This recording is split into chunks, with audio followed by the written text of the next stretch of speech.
Hello everyone, I'm Grego, and this is the Yes We Were Open podcast.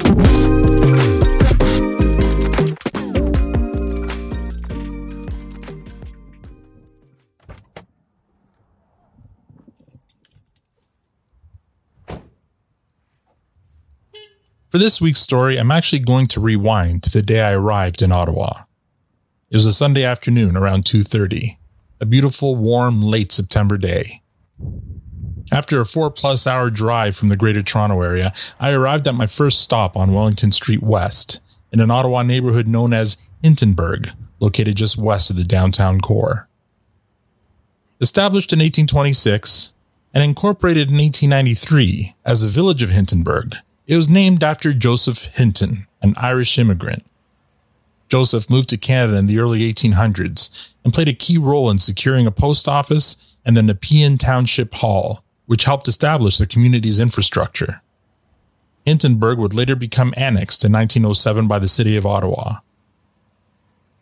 In 2007, En Route magazine named Hintonburg one of the top 10 emerging neighborhoods in Canada, in part thanks to the Quad Arts District and the neighborhood's increasing gentrification. Today, Hintonburg has a population of approximately 8,000. It's known for its eclectic mix of architecture, from heritage homes to contemporary condos.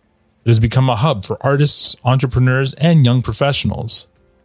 Wellington Street West, the main thoroughfare, is lined with independent boutiques, cafes, galleries, and restaurants, which still gives it a strong village vibe. I'm headed to one of those independent businesses right now. They're the subject of this week's story, the Record Center.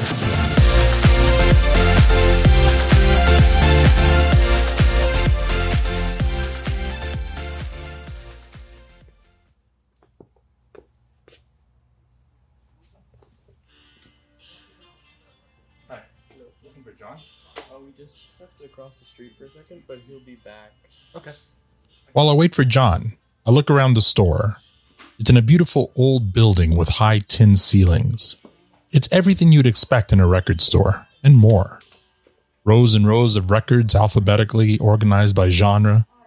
The walls are adorned with signed photographs and vintage posters. There are guitars hanging from the ceiling above the entrance.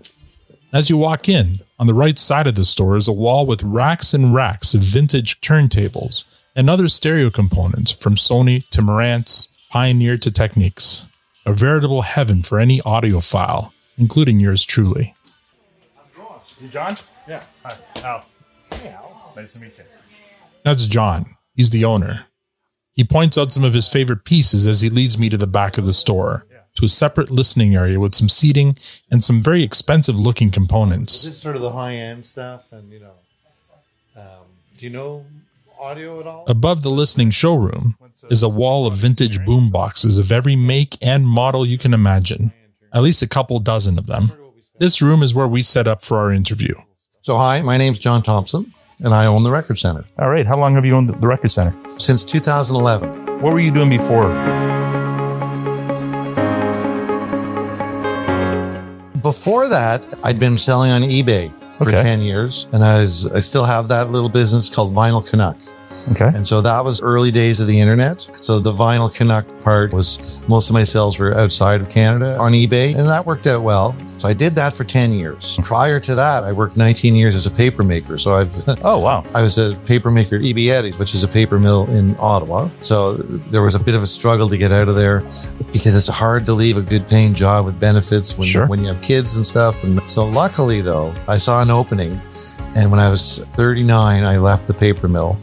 And pretty much right around that time, I started on eBay. I was a picker. I've always been a picker, mostly vintage audio and records, but many things, watches and toys and stuff like that. So I sold on eBay. That was your full-time profession? That was what I did. I like to tell people I haven't had a real job since 1997. Wow. And that was very early days of the internet, and eBay. And that's where the Vinyl Canuck thing came in. But I always wanted a brick and mortar store, and I didn't quite know how that was going to happen. And my friend ran the Record Center, but really he just ran it in the store right next door to where you and I are sitting today. It was a video store, and the Record Center was just a small portion at the back. Okay. That's what I bought off them. Really, just the right to sell Records. in the video store. Yeah. You know that. So it started with me with 6 bins of records next door in 2011. At what point did you know that you could make a living out of doing this? Whether it was back in the eBay days, or were you still having to supplement your income doing other stuff? Yeah, the eBay days, there were a few struggles. I'm fortunate that my wife had a very good job. That's one of the things that enabled me. Okay. Because she was working in the government. Right. And, you know, she had the benefit package, and so I had dental plan, medical, Sure. stuff like that. That really did help, I have to admit.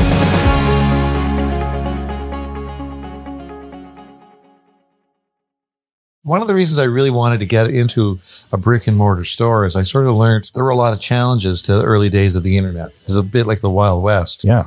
And when I first started on eBay, PayPal hadn't even been really implemented yet. There was even trouble just receiving payment and making payment or whatever. I really wanted a brick and mortar store, and it finally happened. Yeah. Where my friend Workman, who owned that store, sold me that space. And that's where it started to slowly happen. Okay. And that was in 2011 then. 2011, next door to where we're sitting. Yeah. So at what point did you open this part? 2014. 2014. Yeah. So I spent about 3 years doing that and learning the craft of, really was the first time I'd worked retail. And so we specialized in turntables and vintage audio and then used records. At first, we didn't even sell new records next door. Now, this room that we're in today, this was built in 1903, this building. That's the original tin ceilings. Yeah, it's a very beautiful. nice building. That's gorgeous. And it was a kind of a high-end hairdresser. Okay. And I knew the guys that ran that. And one day Nelson came to see me and said, do you want to take over my lease? And I, yes, I could have cried. I was so, because right away I knew this was exactly what I wanted. And then the thing started to happen quickly. I left next door, came here, and here we are. We've been here 11 years. We just celebrated 11 years in here on September 4th.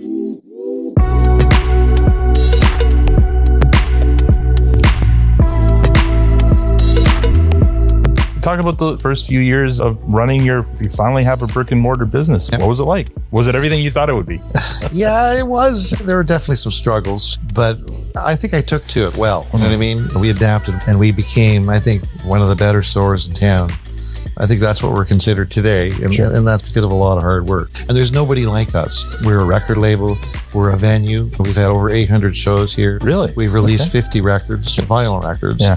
What else have we done? And then we sell new gear back here, but also we feature vintage gear. And we fix, people walked in today with their turntable, and Eugene, who's my tech, fixed it. So there's nobody quite like us. We sort of mix a lot of things in to the mix. So let's go back to the record label. Can you shout out some of the acts or performers? It's a small label. You know what I mean? Often our runs are 300 or 500. A few times we've had to repress. There's a lot of Ottawa acts. Ian Tamblyn, I've done a couple of records for him. I did some records with Holger Peterson, who's Stony Plains and the great blues show on CBC. I made some Monkey Junk records, 2 of them. One of them won a Juno. Steve Reddick, who is also on Stony Plain, I made a record for him. And so we've done a lot of stuff like that. Yeah. But that's all fun. You know what I mean? Like none of this was ever conceived as a vehicle for me to make money. Now let's talk about the venue portion of this. It's a gorgeous building. There doesn't seem to be a lot of room for a stage. There's not a lot of room. We make room though. So we can fit a band of, we have a piano. Okay. So it's a beautiful Yamaha piano that we keep tuned. There's always a series of reel-to-reels up there. Yeah, I noticed. We record live off the floor. Yeah. I got Neumann mics, and we have a record here. I can show it to you before you leave. There was a record, 2 records were recorded live in the store, but one of them, Sonoluminescence Trio, was recorded live in the store, and we made the vinyl for it. And that record's done well. I'm repressing that right now. And that was fun. I bet, yeah. That was fun. How many people can you get in here? You get 100. All right. Yeah, so. Very comfortable. And then there's crammed at the front door. Comfortable? No. Or intimate, intimate. We can get 80, 100. More than we're allowed.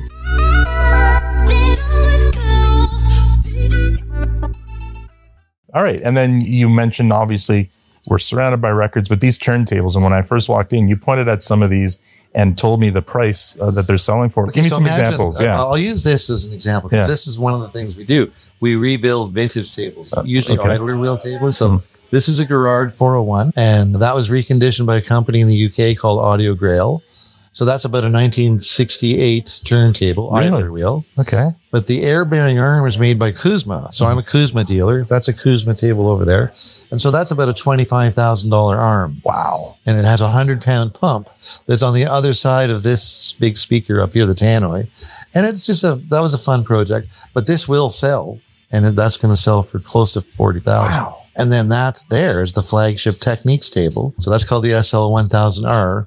It's one of the finest direct drive tables on the planet. That lists for around 27,000. And then we've sold 2 or 3, but we don't sell those every day. I'm an AccuPhase dealer, an Audio Note dealer, a Techniques dealer, Mark Levinson. These are higher end pieces that sell every now and then. Yeah. But my bread and butter's out there along that wall with all the vintage gear. We set kids up with a turntable or their first system. What's the difference between one of these high-end expensive units, other than just the brand, obviously, and I guess it's quality? Well, I mean, it's definitely quality. Yeah. And I guess the easiest way to explain it is that in audio, there's nothing more important than the source. So whether your source is a tape deck or a laptop, make your sound card as good as you can. If you're a turntable-based system, make the source as good as you can, because you can't polish a turd. Yeah. You know what I mean? So Understand. So it starts with the source. So people might look at some of these pieces of gear and think that's insane. You can spend money on cars or watches or cigars, whatever makes you happy. Yeah. But as far as I'm concerned, people have record collections that they've curated, cultivated over a lifetime, and you spend every night listening to music. That's a pretty strong argument for having a good system. Talk about the business today, as it is today. First of all, how many employees do you have? I have 3 full-time and me, and then I have about 6 or 7 part-time. All right. Like today, I have a lot of staff in because we're cleaning up after a big weekend. Yeah. And they're loading up the site. Like, it's not that busy in the store, and people are listing on the site. Sure. And keeping the bins in the store full. My name is Savannah. I work customer service. How long have you been working here? About 2 years now. Okay. And what's your favorite part about working here? I'd say it's just my favorite part of working here is certainly the community. Not only like the people that I work with, but also the people that I interact with every single day. Yeah, it's just great to actually have some regular customers and meet them. And it's just like such a nice vibe. I guess really truly feel like a family here, as cheesy as that sounds. I think for the love of music and everything we get to talk about, and you get to learn about new music here, which is great too, but also the people that you meet and you have like different interests in, or even the same, share a lot of the same interests. So.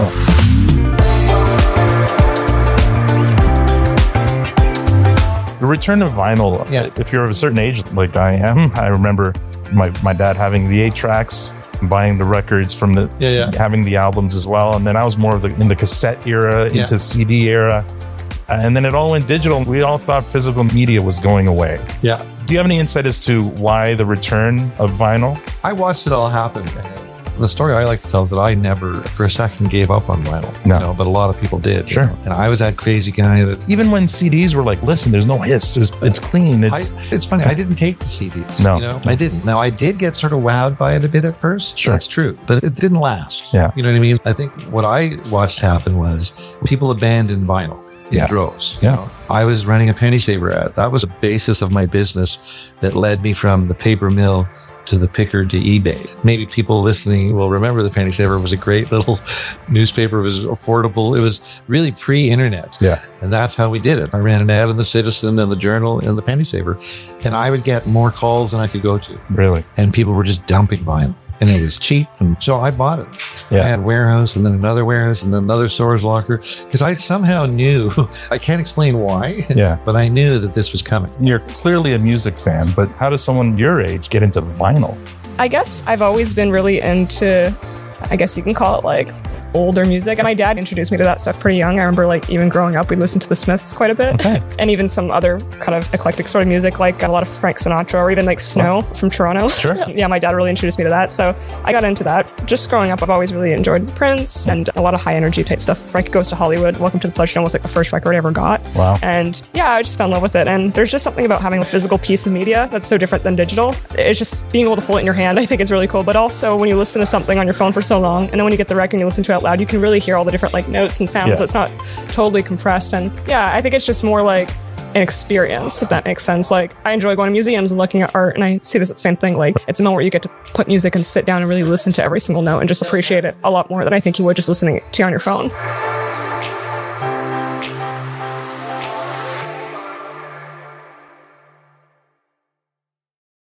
when I took over here 14 years ago, Hindenburg, still a bit of a rough neighborhood. Okay. Now the neighborhood's still a bit spicy, which is good, sure. You know, but it has truly gentrified and you know, a lot of things have happened. I can tell you this, and it sounds corny to say it, but I have never, ever not wanted to come to work. There's not a single day where I have not wanted to come to work. Amazing. You know what I mean? Yeah.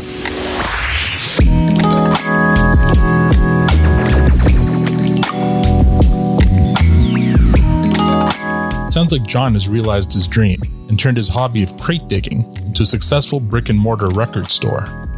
He's no stranger to hard work, but he was still relatively new at running his own retail business. There are bound to be struggles. What were they? Stay tuned to find out.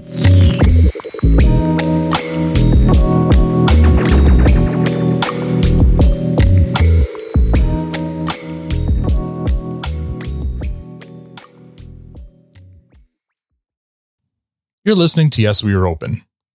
John Thompson bought the Record Center in 2011 and ran it out of the back of his friend's video store until he could finally open his own store in 2014.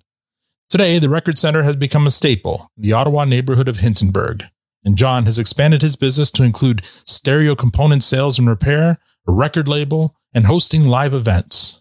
But none of that happened without significant struggle. What happened? Let's find out. If there's been a time in your 14 years of business here where you've had great struggle, maybe threatened to shut you down at any point, what would that be? I have a sister that lives in Florida, and I would go to Florida a lot. Yeah. To ship stuff back and bring back as much as I could. Very fertile vinyl picking. I was coming back from Florida in March of 2020, and worldwide pandemic was sweeping across the world. I was watching it just unfold. We had no idea what was going to happen. Yeah. But I got back to Ottawa and had to shut my store.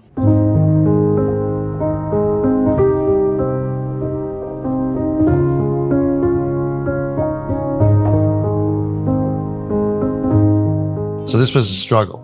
Yeah. You know what I mean? I told my staff, because we devised a plan right away. While I was coming back, I was watching American stores and people I followed on Instagram doing flip videos. So just a stack of records, flipping through, saying a little something about them. Yeah. And then in the comment, leave a comment if you want the record. And so I started, day 2, I started doing these flip videos. And so you moved pretty quickly on. Right away. Yeah. Right away we did flip videos, but right away everybody was buying the records. Yeah. They were getting excited. Because you're spending time at home and looking for... They were waiting for flip videos. Rob, my manager, stayed on full time, and another employee stayed on full time. Mm-hmm. Didn't take the serve, nothing.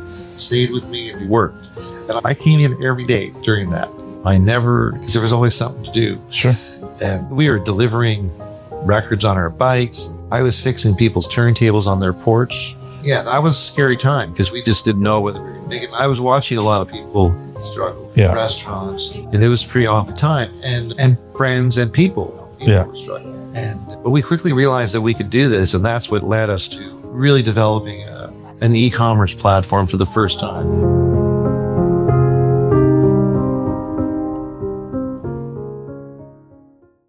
The day I launched our website, I took 3,500 listings off Discogs. I shut Discogs down. Yeah.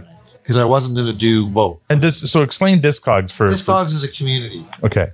It started out as a database where people just entered their data. Yep. And they quickly became a community where you could sell vinyl. And it became a little more professional where people made their living on. Sure. A lot of fees, though. A lot of fees, a lot of rules. I never particularly liked it. But that's where the buyers were. That's where the buyers were, and that's where I was for that. Yeah. And we did okay. Yeah. But I was still a brick and mortar store. And I never really wanted to be a website. I became one because I had to. Sure. You know? We did not have a lot of followers, but they were faithful. But when I look at our numbers today, between all my Instagram, Facebook, and threads, I have over 20,000. That's great. So that we do have people listening, say something, or if we post something. So the website all of a sudden happened. And then I knew that we were going to be okay.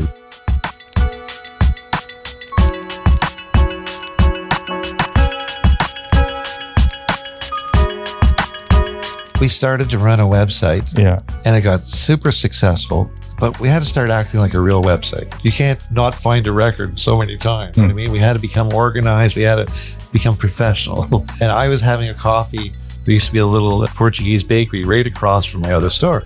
And it was a hair salon or something that didn't succeed. I was having a coffee and the lady put a for lease sign or for rent sign, and I leased it that day. Wow. Because I just knew that's what we need. Yeah. It's close enough. Yeah.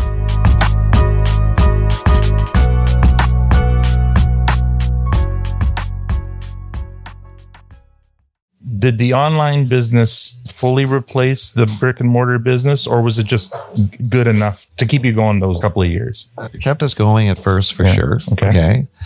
And it quickly became a significant part. Let's talk numbers. Like before the pandemic, percentage-wise, would you say 80-20, in-store, online, or? Before the pandemic? Yeah, before the pandemic. It was 95-5. 95-5. So 95 in-store, 5% online. Yeah. Then during the pandemic, I'm sure there was a huge shift. Yeah. So it became 100%. 100%, right. Yeah. And now what would you say it is? Today, it's probably 60-40. So 60 store, 40 website. Yeah, so pretty balanced. Yeah. How long do you think it took before you were kind of back to normal, if you are? Yeah, I'd say we're back to normal now. Yeah, yeah. And how long has it been? It's a blur. Sure. I have a hard time. Yeah. Like, I know when it started. Yeah. That was a very significant thing. Yeah. That journey back from Orlando and what. Just not sure whether there was going to be like a zombie apocalypse or something. Yeah. But I would say today we're so close to being back to normal.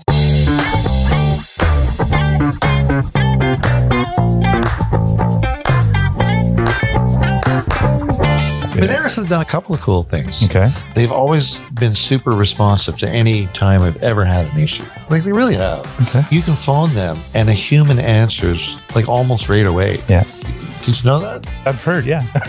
So there was that. They also offered me this thing where I've gotten a couple of really nice little loans off them. Okay. They do a thing where they offer businesses loans because they can see I bring in money every day. Sure. So it's always been handy that way. I don't have to use a line of credit. Yeah.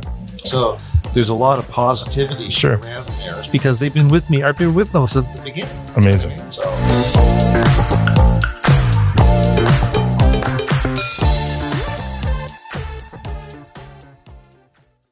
Coming up after the break, we find out what the future holds for the Record Center. Welcome back to Yes, We Were Open. John Thompson has successfully built himself his own music empire in Ottawa with a Record Center.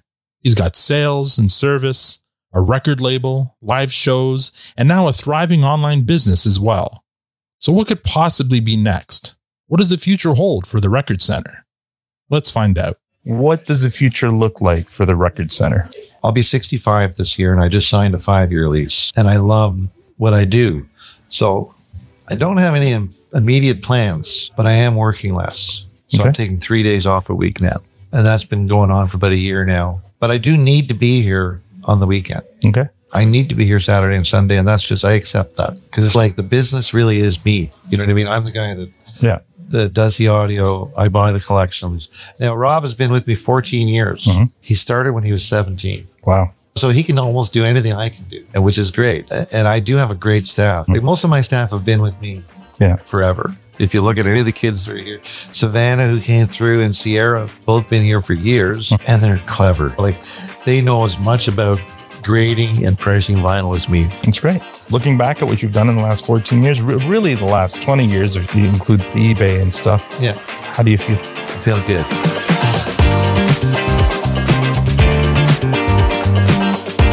I bought the store off my friend, Workman John, and my friend Jeff heard through the grapevine, Thompson bought the Record Center, and all the record guys knew, and he called me up and said, I want to work with you. And I said, okay, let's go for coffee.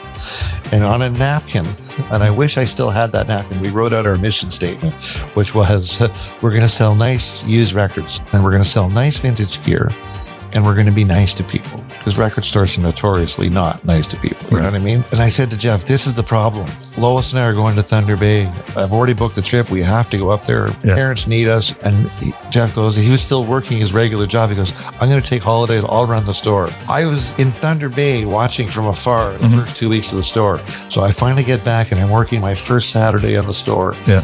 And people are coming up to me and asking me about records. Yeah. I go, oh, I know that. They're asking me about cartridges, turntables. And I went home and I said to Lois that night, I said, I'm 50 years old. And for the first time in my life, I'm doing something I'm actually qualified to do. Like I had been an average paper maker. Yeah. I was an average rig hand, but I was a good record store guy. So it's been like that every day. You found your calling. I really did.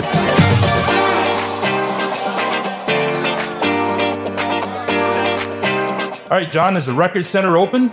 Yes, we're open. Excellent.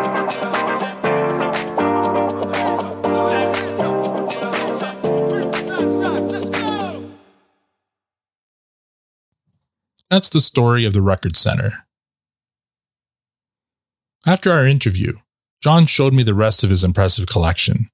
And when I say impressive, I mean it. What he didn't talk about in his episode, and what he showed me after our interview, was the basement of his store filled with shelves and shelves of records. His second location where he operates his web store filled with records. And then the third location with 4 storage units piled high with, you guessed it, records. I saw it all firsthand. His collection is in the tens of thousands. So what can we learn from this?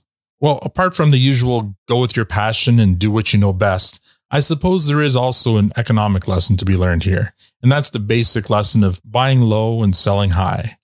When everyone else was happily unloading their record collections for pennies on the dollar, John was happily scooping it all up. Now he has this impressive inventory. That could have totally backfired.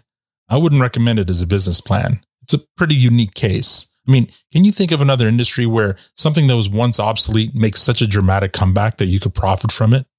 I mean, sure, film cameras have made a bit of a resurgence. I've recently seen a few cassette tapes, and retro gaming systems have also come back a bit, but not to the same extent as records. John made a big bet, and it paid off for him. Now he has inventory that'll last him for as long as he wants to sell it, and well beyond. If you're ever in Ottawa and you're a music fan, I highly recommend paying John a visit. Between his impressive store and his amazing staff, it's definitely worth giving the Record Center a spin. Yes, We Are Open is a Moneris podcast production. I'd like to thank Savannah and John for taking the time to share their story. You can learn more about the Record Center at therecordcenter.com. Follow them on Facebook and Instagram at The Record Center. For more information about this podcast, visit our site, yesweareopenpodcast.com. If you'd like to support us, rate us on Apple Podcasts or wherever you get your podcasts. If you're a Canadian small business owner or know of one with an interesting story of perseverance to tell, I'd love to help tell it.